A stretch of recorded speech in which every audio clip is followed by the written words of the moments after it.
கல்யாண ரசம் சூப்பரா இருக்கும். அதுக்கு வந்து மெயினே என்ன பண்ணுவாங்கன்னா, நல்லா ரசம் கொதிக்க வச்சுட்டு இந்த சொம்பை எடுத்து அந்த ரசத்துக்குள்ள போட்டுருவாங்க.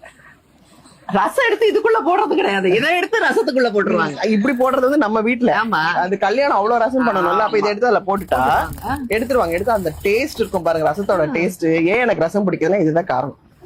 இது டேஸ்ட் மேக்கர் போல ஆமா, இருக்கு. taste maker தான். நீங்க வீட்டுல வந்து ரசம் எல்லாம் பண்ணிட்டு இதுல ஊத்தி வச்சுட்டு சாப்பிடுங்களேன், வேற லெவல்ல இருக்கும். ஆனா இது அடுப்புல வச்சுட்டீங்க உருண்டை ஆயிடும். அடுப்புல வைக்க கூடாது. வைக்க கூடாது. ஊத்தி வைக்கலாம். அப்படின்னா ஒரு கொதி லைக் எல்லாம் ரெடி பண்ணிட்டு ஒரே கொதி. ஆனா பெஸ்ட் வே வந்து அம்மா அதுதான் ஊத்தி வச்சுட்டு மூடிட்டீங்க வச்சுக்கோங்களேன், அந்த ரசம் வந்து வேற லெவல்ல இருக்கும். அவ்வளவு நல்லது உடம்புக்கு இது.